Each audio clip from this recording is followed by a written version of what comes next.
Hello, I'm Prof.Landsberg, Professor of Physics at the W.M. Keck Science Department of Claremont McKenna College, Scripps College, and Pitzer College.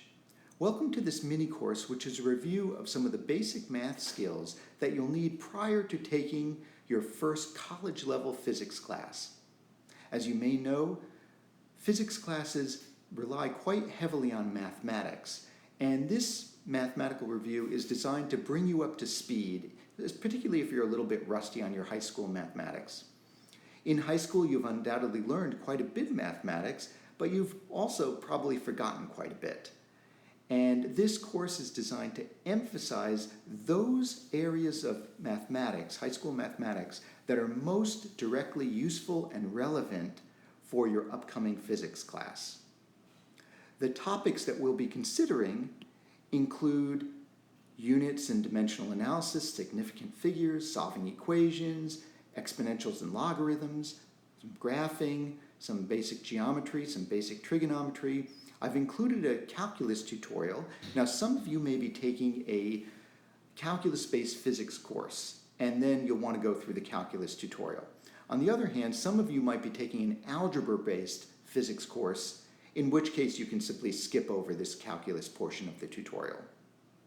We'll also be discussing vectors and forces and motion. And these last two topics I go into a bit more detail because you likely haven't encountered them in depth during your high school classes.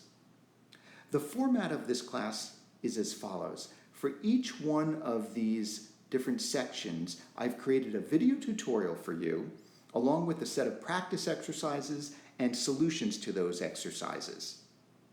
So you should get a pencil and paper in hand as you work your way through them.